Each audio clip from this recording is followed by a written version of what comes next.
After decades of soaring through the skies as a commercial airline pilot, Mark finally decided it was time to retire. He and his wife, Ellen, longed for a peaceful, slower-paced life away from the hustle and bustle of city living. They had spent years planning for this transition, envisioning a home where they could enjoy their golden years without the stress of urban congestion. After an extensive search, they found the perfect spot, a quiet suburban neighborhood just outside Denver. It was a picturesque area with tree-lined streets, well-manicured lawns, and a tight-knit community where neighbors greeted each other with warm smiles. The move represented a fresh start, an opportunity for Mark to devote his time to long-ignored passions, and for Ellen to enjoy gardening and community activities. However, as they settled in, they had no idea that their dream of tranquility would soon be threatened by an unexpected force, one that came in the form of an overbearing, power-hungry, and their new home was everything they had hoped for, a charming, ranch-style house with a spacious yard that provided plenty of room for Mark's workshop. It had a large garage where he could finally begin his lifelong dream of restoring a vintage Bell 47 helicopter, an endeavor he had postponed for years due to his demanding career.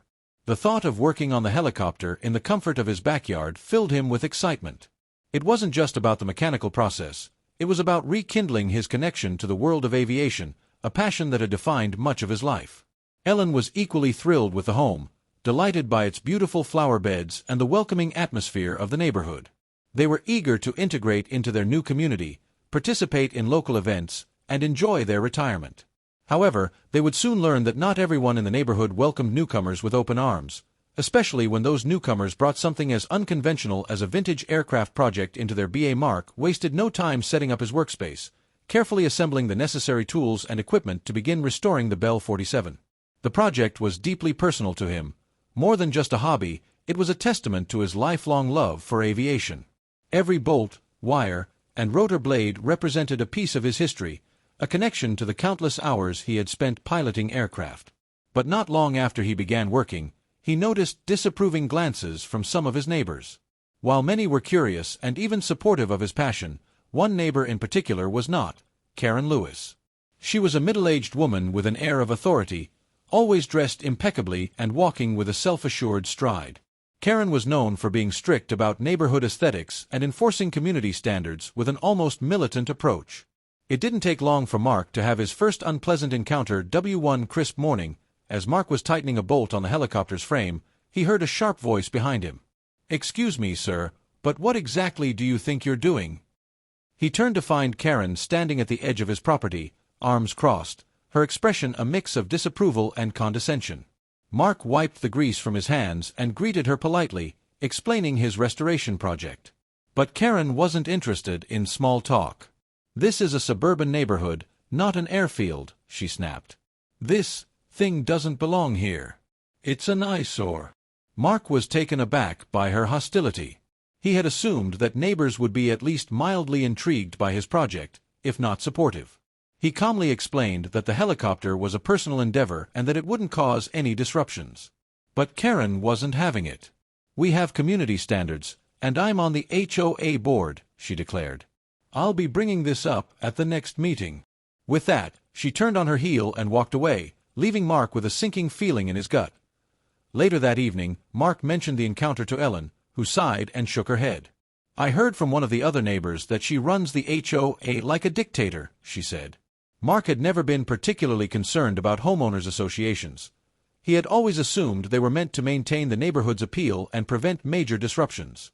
But as he started looking into the HOA's rules and the way it operated, he realized that Karen had far more control than he had initially thought. She wasn't just enforcing community guidelines, she was dictating them.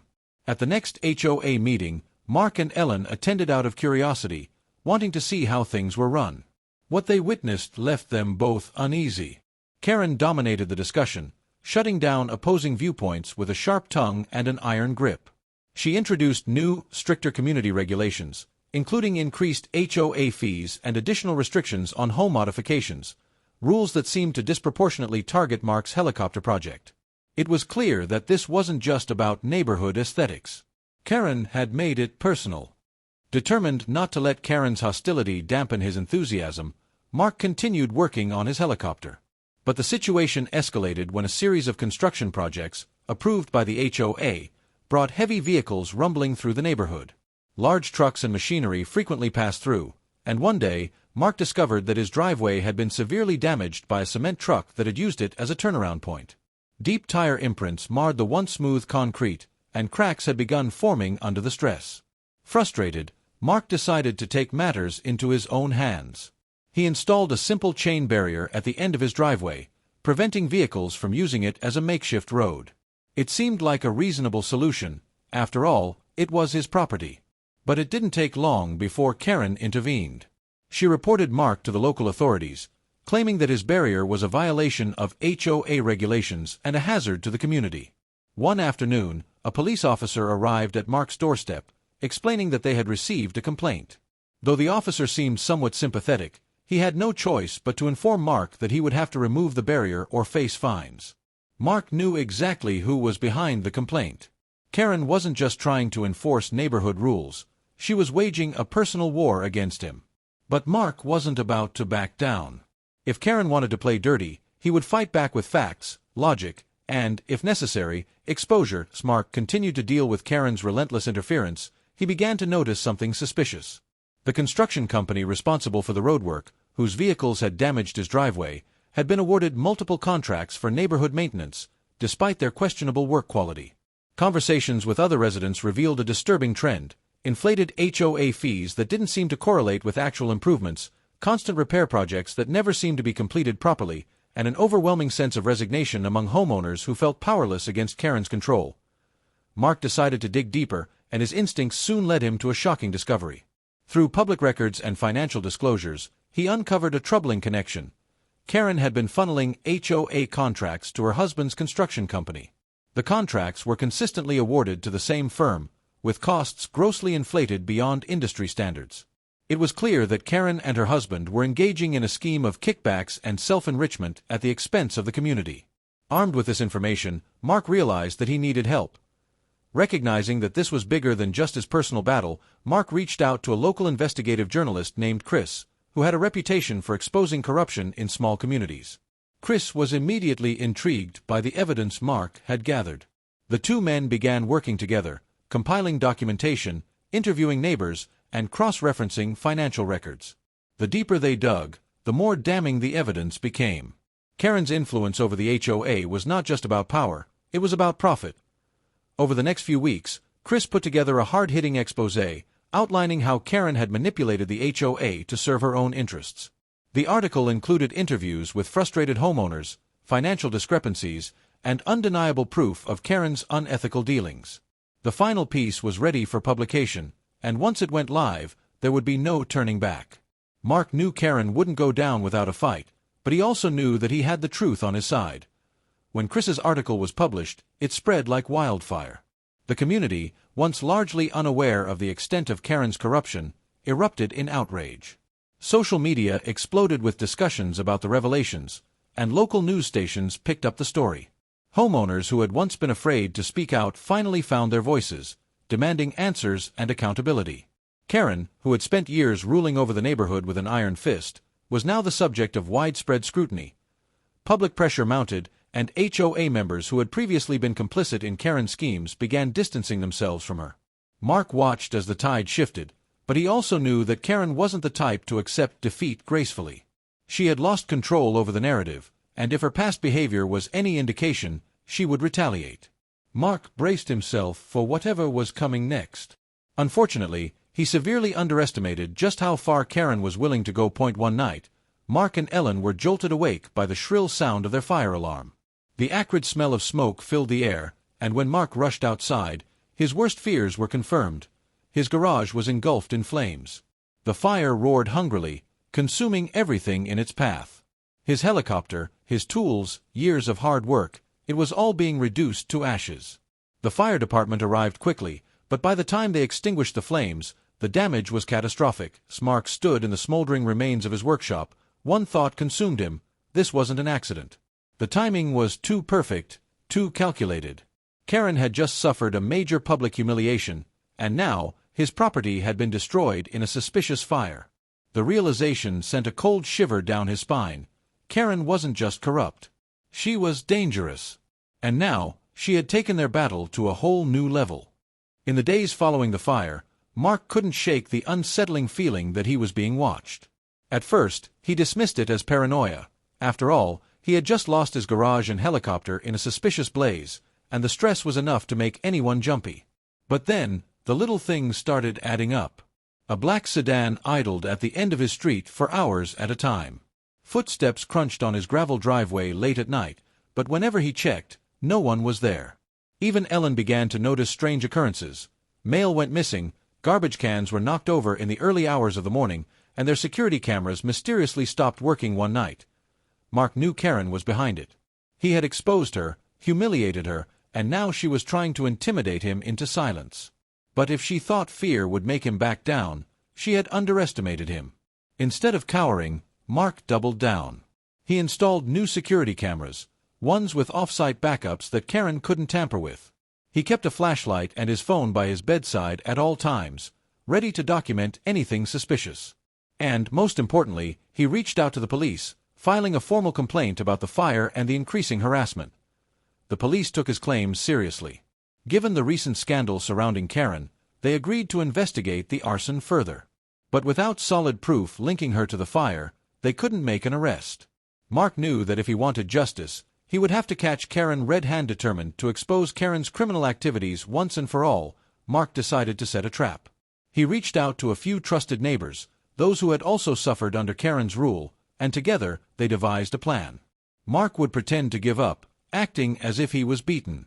He spread rumors that he was considering selling his house and leaving the neighborhood, hoping that Karen would let her guard down. Meanwhile, his security system remained on high alert, capturing every movement around his property. One night, as Mark sat quietly in his darkened living room, watching the live security feed on his phone, he saw something that made his pulse quicken. A shadowy figure crept along the side of his house, moving toward the remnants of his garage. The person crouched down, fumbling with something. Mark zoomed in and recognized a can of gasoline. His heart pounded. This was it. This was the proof he needed. Without hesitation, he dialed 911 while keeping his eyes glued to the screen.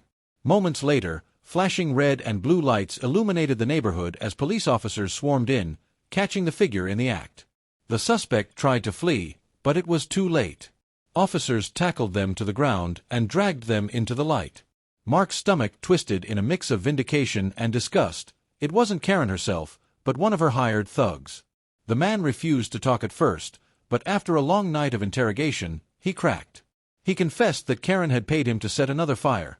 This time, targeting Mark. Armed with new evidence, Mark and his allies demanded a special HOA meeting. This time, it wasn't just a neighborhood gathering, it was a public reckoning. The police attended, along with several reporters eager to cover the latest development in what had become the town's biggest scandal. Karen arrived, her usual air of confidence noticeably shaken. She had heard about the arrest, and for the first time, she looked like she knew she was losing control. Mark took the floor, presenting a compelling case against Karen. He laid out the financial fraud, the extortion, the intimidation tactics, and now, the arson-for-hire plot. The once silent neighbors now spoke up, sharing their own horror stories of Karen's abuses of power. Faces that had once been afraid to challenge her now glared at her with open hostility. Then, just as Mark was finishing, the doors burst open. 2 police officers stepped inside. The room fell silent as they walked straight toward Karen and her husband. "Karen Lewis, you are under arrest for conspiracy to commit arson, fraud, and multiple counts of corruption," one officer announced. Gasps rippled through the room as the handcuffs clicked shut around her wrists. Karen's face turned ghostly pale as she sputtered in protest, but no one came to her defense. Her reign was over. With Karen behind bars, the neighborhood breathed a collective sigh of relief. The HOA, now free from her grip, underwent a complete restructuring. New leadership was elected, and one of their first acts was to roll back the oppressive rules Karen had implemented over the years.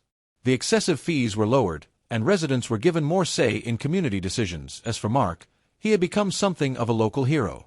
His relentless pursuit of justice had not only freed the neighborhood from Karen's tyranny, but had also exposed the deep-rooted corruption that had gone unchecked for years. Though his helicopter was gone, he refused to let the loss define him. With the support of his neighbors, he started over, purchasing another Bell 47 frame to restore. This time, however, it wasn't just his project, it became a community effort, with neighbors volunteering to help rebuild what had been taken from months later. As the sun set over the quiet suburban streets, Mark stood in his backyard, looking at the new helicopter frame resting on a sturdy workbench. It wasn't finished yet, far from it, but it represented something far greater than just a restoration project. It was a symbol of resilience, of standing up to corruption, and of the power of a community that refused to be controlled by fear. Ellen joined him, slipping an arm around his waist. "You did it," she said softly. "We did it," Mark corrected, glancing at the neighbors who had come to check on his progress. The fight had been long and difficult, but in the end, justice had prevailed. And with Karen gone, peace had finally returned to their once troubled neighborhood.